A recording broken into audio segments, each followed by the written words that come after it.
everyone. My name's Amber, and I'm working on Black music in North America from spiritual to jazz and the blues. The character I chose is Sister Rosetta.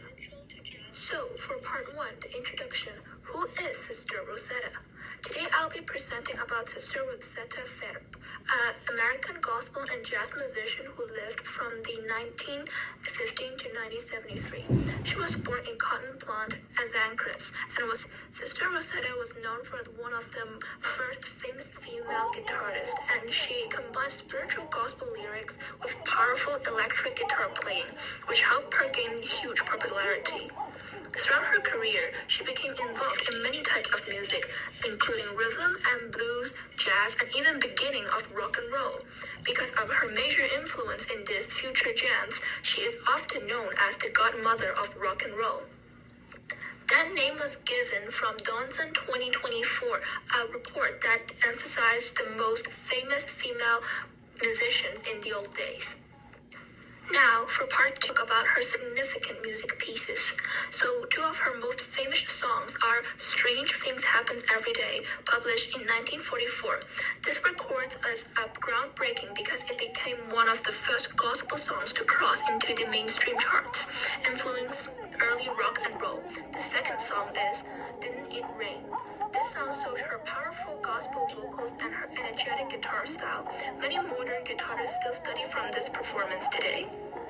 We can hear a bit about these songs right now. So, for the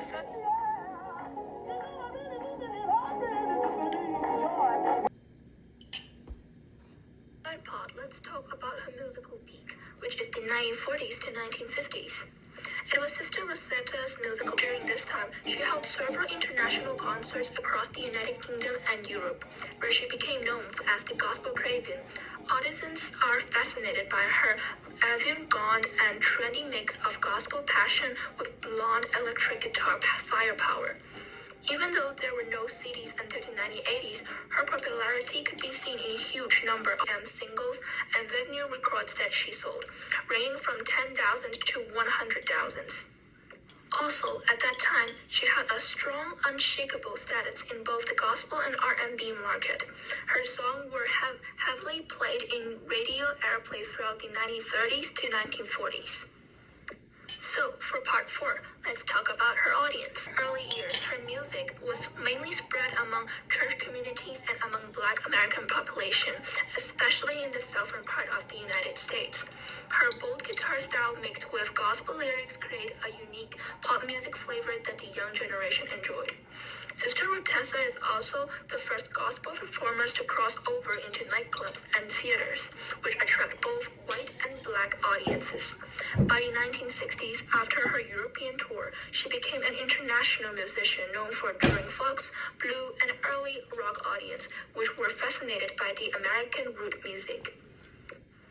So, for part 5, let's talk about social issues and Sister Rosetta faced at that time. The first part is racism and segregation. Sister Rosetta lived in a time where America was deeply segregated. The Jim Crow laws excluded Black Americans from many public facilities. Because of this, she often faced cultural and color-based racism. There were moments that she was buried from performance venues, hotels, and even restaurants, sometimes even by her own white bandmates. She was also forced to hold separate concerts for Black and white audiences separately. Another discrimination that Sister Rosetta faced is sexism. During the 1940s to 1950s, the early rock a male-dominated industry.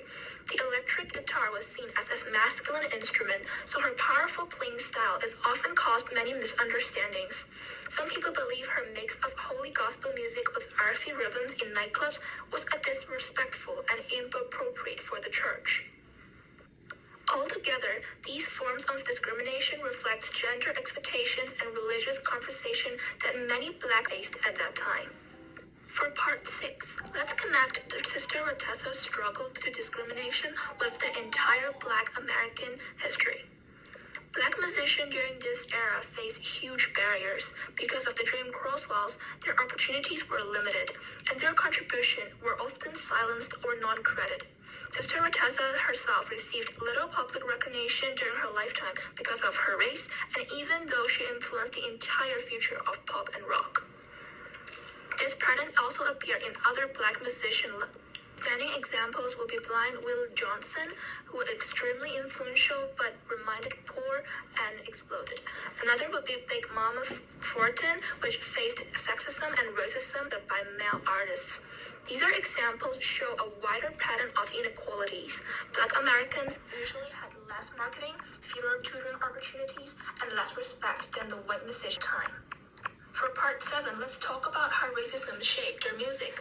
In the 1940s, the historical background of Jim Crow laws and segregation also contributed to the Great Margin, which many African Americans moved north to cities like Chicago and New York. Under these conditions, Black musicians combined spiritual gospel music with joy and pain that they experienced.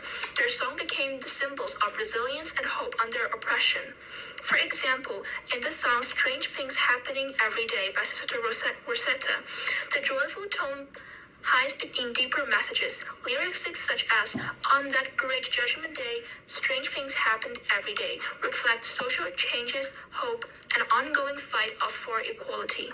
During this period, gospel blues, the early jazz became fundamental for modern rock music. After talking about Sister Rotessa's contribution and the discrimination that she faced, let's talk about her influences for future musicians. Sister Rotessa is not only the godmother of pop and rock, but she directly shaped the styles of many famous musicians. For example, Elvis Presley borrowed her call and response stage style. When he recorded at the Sun Studio, he was heavily influenced by her energy. Another outstanding example was Little Richard, who called her as his greatest influence. Sister Rotessa invited him to perform at one of her concerts when Little Richard was still a teenager in Markham, Georgia. At that moment, she inspired his future as a wild and bold performance style. She also had a major influence in the way gospel and pop music developed.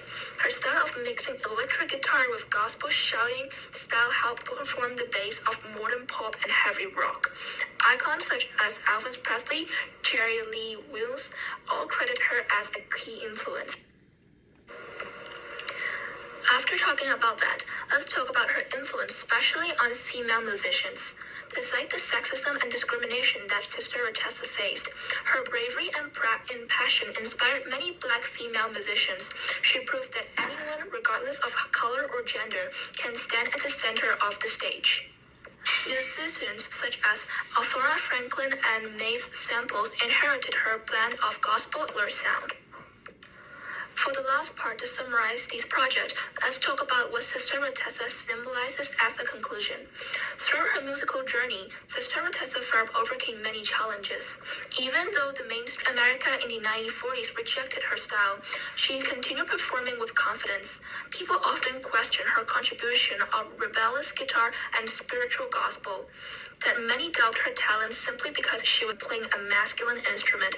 Her entire career became a form of resistance. She broke both racial barriers and gender stereotypes, though her consistent passion for music. She refused to let discrimination silence her, and on doing so, she shaped the entire future of rock and roll. As a conclusion, Sister Rosetta Tharpe symbolizes courage, innovation, and the power of music to break barriers. Recognized as one of the most famous figures in the American music history, a true pioneer who influences and continues to echo across generations.